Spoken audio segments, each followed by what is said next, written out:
Good morning, Miss St. Germain here. Today's video is about measurement. I did not include measurement in my math preview video. I totally forgot about it, so sorry about that. So today's a bonus video. We are taking a break from school for the morning, so the kids are playing outside. This is the third round of trying to get this video done because I've been interrupted a couple of times, so hopefully we can get it done. So measurement, we are in kindergarten, we are focused on length, capacity, and weight. Those are the things that we minimally want them to be able to measure I'm going to talk again. We've talked about this in 2 videos so far. Kindergartners learn math, concrete, pictorial, abstract. Measurement, they do very well with because just by its nature, it's concrete. We are measuring actual things. Once we really understand measuring actual things, then we're measuring pictures of things. So it's something that the kids tend to do very well with because it is so concrete just by itself. And then once it stops being concrete and we move to pictures, then it is, that's the next step. So kids tend to do pretty well with this concept. When you are moving to abstract in measurement, that's when you start introducing inches, feet, using standard units of measure. So that is not even required in kindergarten, that we use standard units of measure. If your kid is ready for that, fantastic. But I would highly suggest, if you're working with your kid at home, make sure they understand the concept of measurement, which I'll go into in just a minute. Make sure they understand the concept with non-standard units of measure and are able to use the vocabulary and talk about it with non-standard before you introduce the very abstract idea of inches, and then we have centimeters and meters. Like, standard units of measure are very abstract, especially for a 4, 5, 6, 7-year-old mind. I know that when you go into first grade that's something that is starting, but in kindergarten we are really only focused on non-standard units of measure. Marie, you want to talk about measurement too? Okay, so we're going to start with, like I said, we do 3: length, capacity, and weight. I want to explain what non-standard units of measurement are. That is like, I want to measure the length of this table. I'm going to see how many hands long this table is. I'm going to see how many paper clips long this table is. Those are non-standard units of measure. The cool thing about measurement at your house is that you have all the things that you need. Like my first grader brought a project home had a project sent this week about measuring with paper clips, or I didn't have any of the, I don't have a whole bunch of paper clips at my house. So we just used the things that we have. We have pennies, so we measured some things with pennies. We have Hatchimals, so many Hatchimals, so we measured how many Hatchimals long something was. Use what you have at your house. If you got Q-tips, measure with Q-tips. If everybody's got hands and feet, so measure with your hands and feet. Non-standard, the thing that I want them to get with measuring length specifically is that we start on one end. So if I'm gonna measure this, I need to make sure that I'm starting at the end and that I go straight to the other end. I can't measure with a marker and start like this. They have to be even.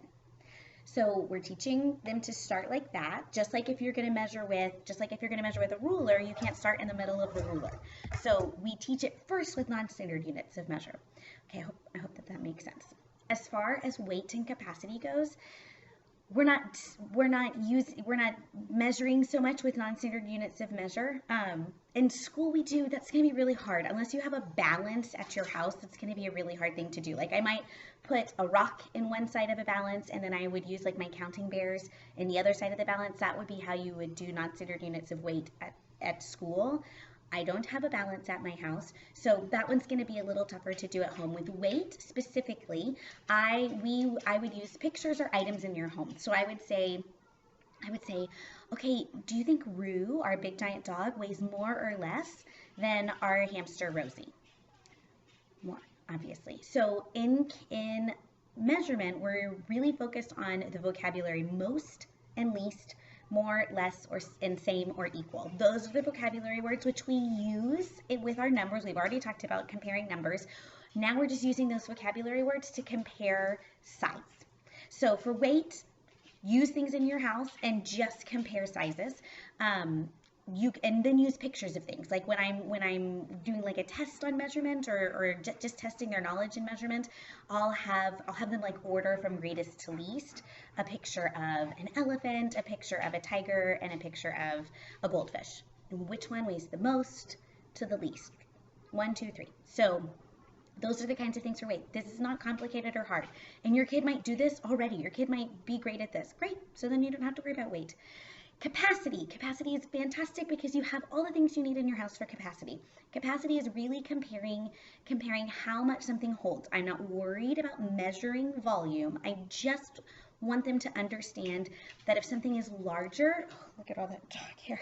If something is larger, like the bathtub holds more water than my coffee cup, that the sink holds more water than my coffee cup, that we use bowls in your kitchen, use different size cups to show this cup is larger, this cup is smaller, this cup holds more water, this cup holds less water.